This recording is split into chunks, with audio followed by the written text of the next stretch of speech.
and welcome to Missouri 4-H Live today. Today we're going to talk about resume and job interviewing.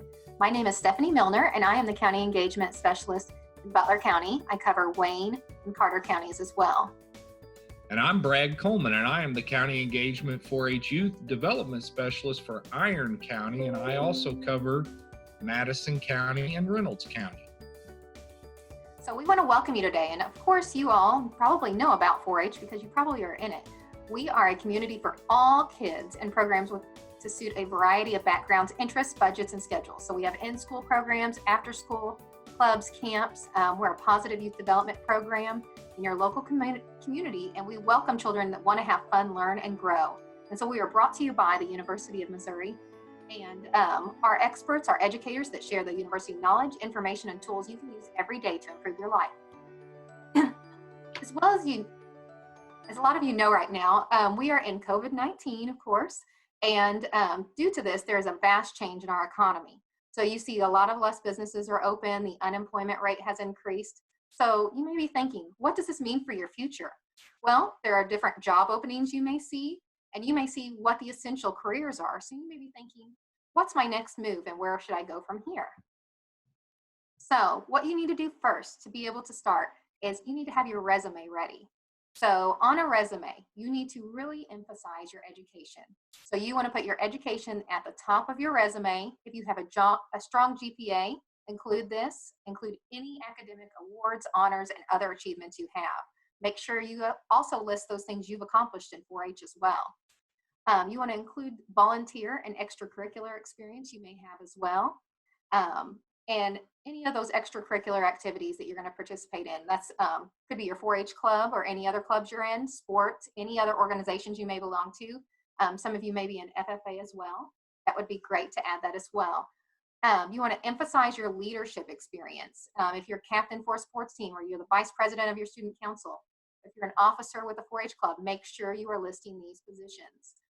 And list your skills. So you might want to think about having a skills section on your resume that might be related to the job. So there are different examples you can use. And we have a source down here on the bottom that you can go ahead and look for an example, and it's www.thebalancecareers.com, and you can type in high school resume template as well, and that should lead you to that. All right, so here's an example of a resume for high school students.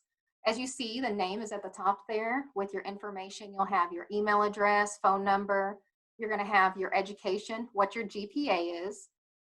So put what you have your GPA is of now. Your experience you might have, and so that might be your volunteering experience. It might be your work experience. Your activities are down there, your awards, and then you'll want some references. You can have some personal, you can have some teachers, anything that might try to help you. And this is just kind of pointing out, you might want to have 1-inch margins and some headings on the side, and make sure your formatting looks consistent throughout your resume. Okay, so when you're doing your resume, you might want to think about some action verbs. And so there is quite a long list on this here that you can use.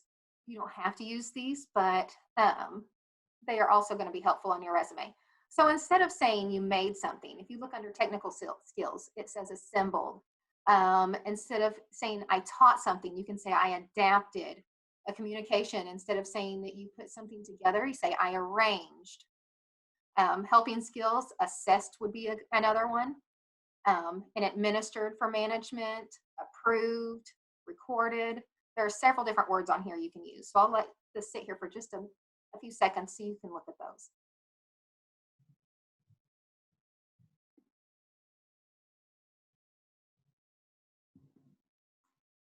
All right, so here's an example of a resume that you may want to use as well. So this one's a little different than the last one we looked at. This one has his name, phone number, information at the top, just like the last one did, but this one has the career objective. So he has soon to graduate honors English major with a solid history of work, academic, and extracurricular experience, seeks entry-level management position with a top firm. So then he's got his core qualifications, his professional experience, and then his education. You will want to also add, like the last one had, your references as well. And it's good to have about 3 references on your resume. and a variety of references. So you can always make your own resume. So here are some different sites you can go to, and I'll leave this here for just a second so you can write those down.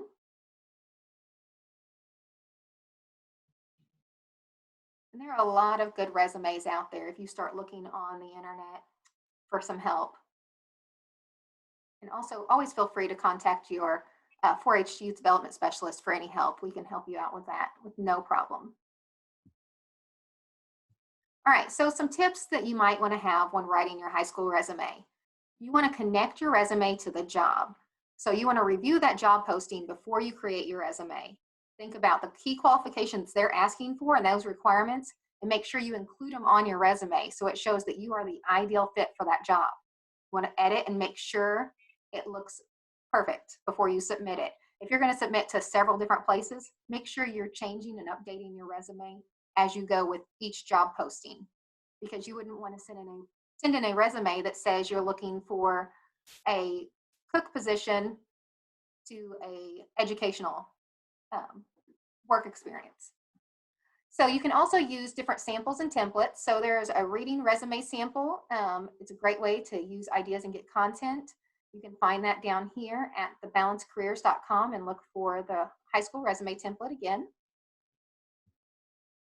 And so now I'm going to turn it over to Brad Coleman, who's going to talk to you about interviewing. Well, thank you very much, Stephanie. And as Stephanie mentioned earlier, resume writing is important, and it's also very important that you have people proofread those resumes before you send those out to make sure there are no errors within the resume. Let's talk a little bit about now you've got a resume, you've sent it out to numerous prospective employers, and now you got an interview. So what are you going to do? Well, there are 5 basics of the interviewing process. Don't waste anyone's time with an interview. What that means is don't interview with somebody if it's a job that you don't think you would want to take. Another thing is always arrive on time. Do not bring your cell phone into the interview, or if you do have your cell phone, please make sure you turn it off. Look professional, and what that means is professional dress, professional attire, and to be gracious. So those are your 5 basic interviewing etiquette issues. Ways to prepare for a job interview. Do your research. If you're going to interview for Walmart, for example, you need to know a little bit about the Walmart Corporation.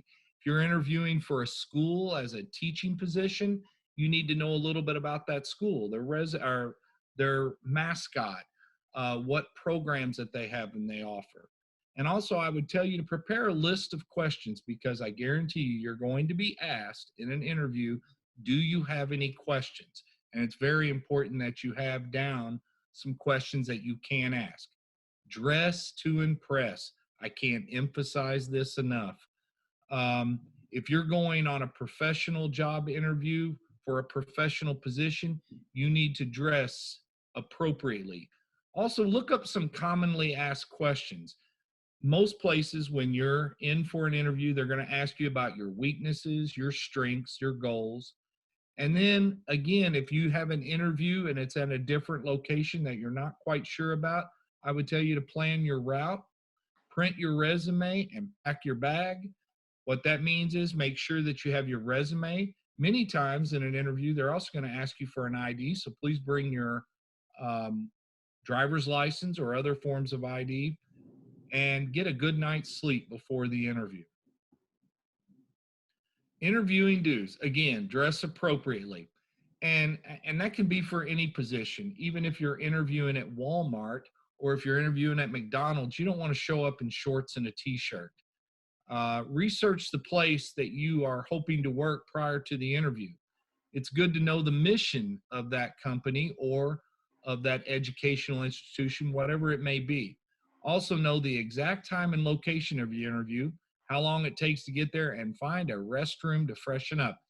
The worst thing in the world is you've just had lunch and you go in for an interview and there's a little piece of food stuck in your teeth during the interview. That will distract the people who are interviewing from you, and that's what this is all about. Arrive early. Treat everyone with respect. Be kind. Now, of course, in COVID-19, we often suggest that you offer a firm handshake, but of course, times are changing with that. So, again, I would just, you could even do a fist bump. You may even just bump elbows, but make eye contact and have some friendly expressions along the way. Also, make sure that you know the person who's going to interview or the group of people, and make sure that you correctly pronunciate their names. Be thorough with your responses, but not drag on too long. Be honest, be honest, be honest. One of the worst things you can do in an interview is not be honest about a question or a previous experience, because trust me, the internet's out there. Anybody can look up anything they want on you. Make sure you understand the next step in the hiring process before you leave.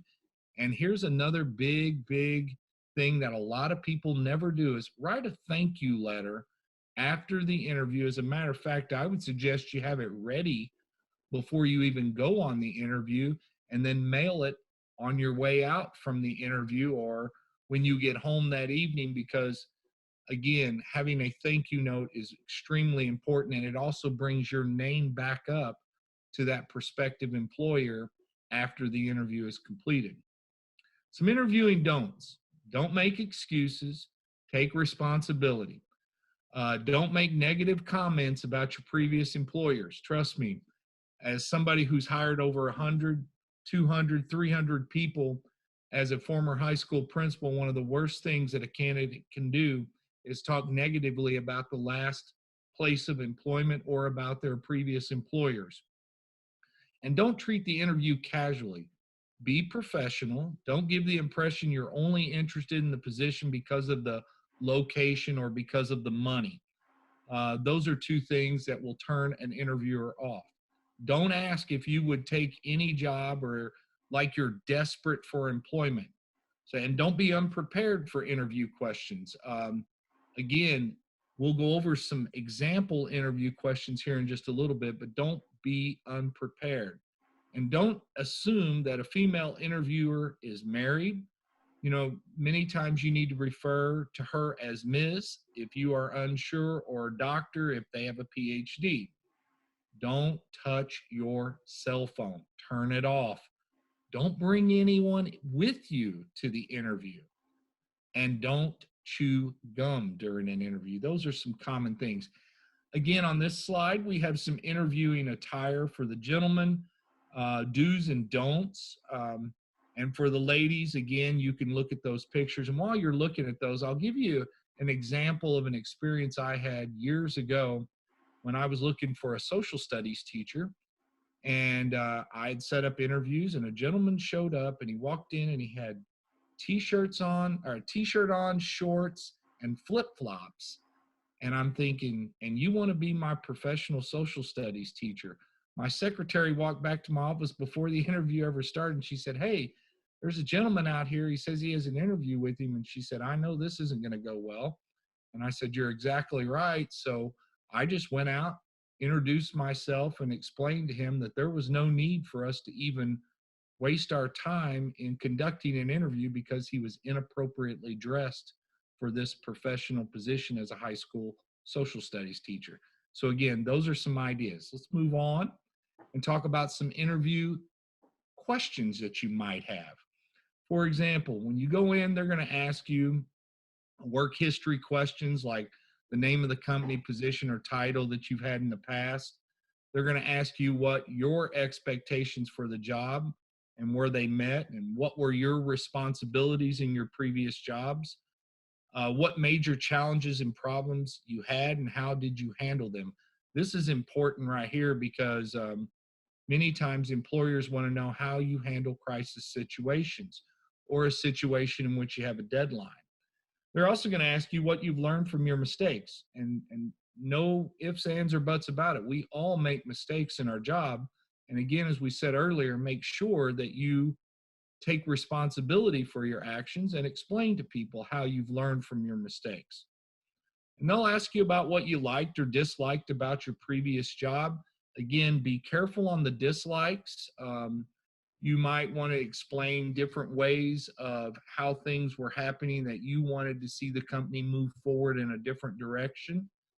Have you had any problems with previous coworkers or managers? Again, what we're looking for, or what prospective employers are looking for, is they don't want troublemakers.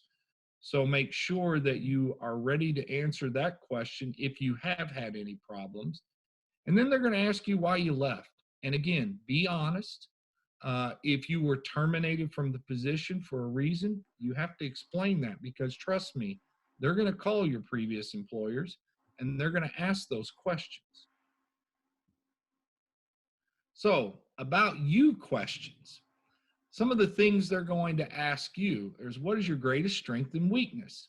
And here's a key. When you talk about weaknesses, many times the smartest thing to do is, for example, you might say, well, some people say that I'm just a little too organized. And you can turn that weakness into a strength that a prospective employer is going to like. What strengths helped you succeed in your job? And describe your work style.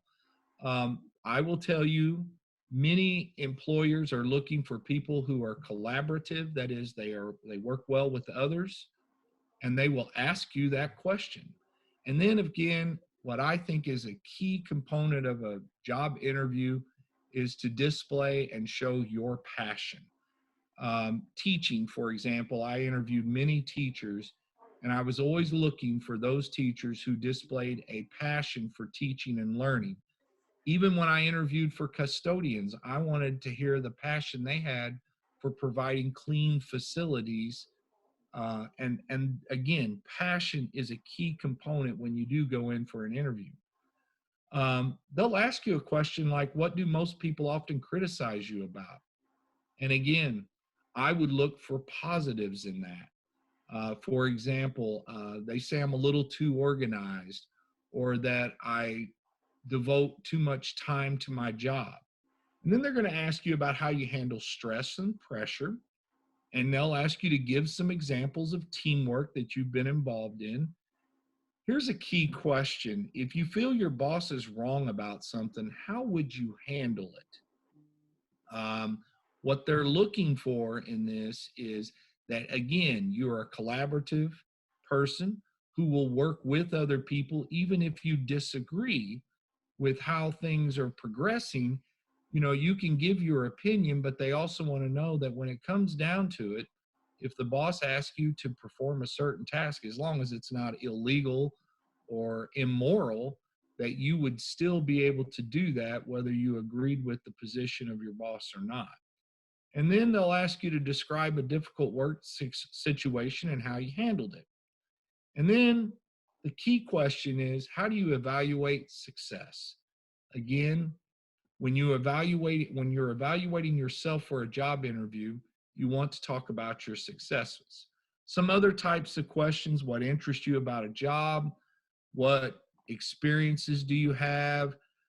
What can you do for the company? Again, I ask this question all the time in my interviews: is why should we hire you?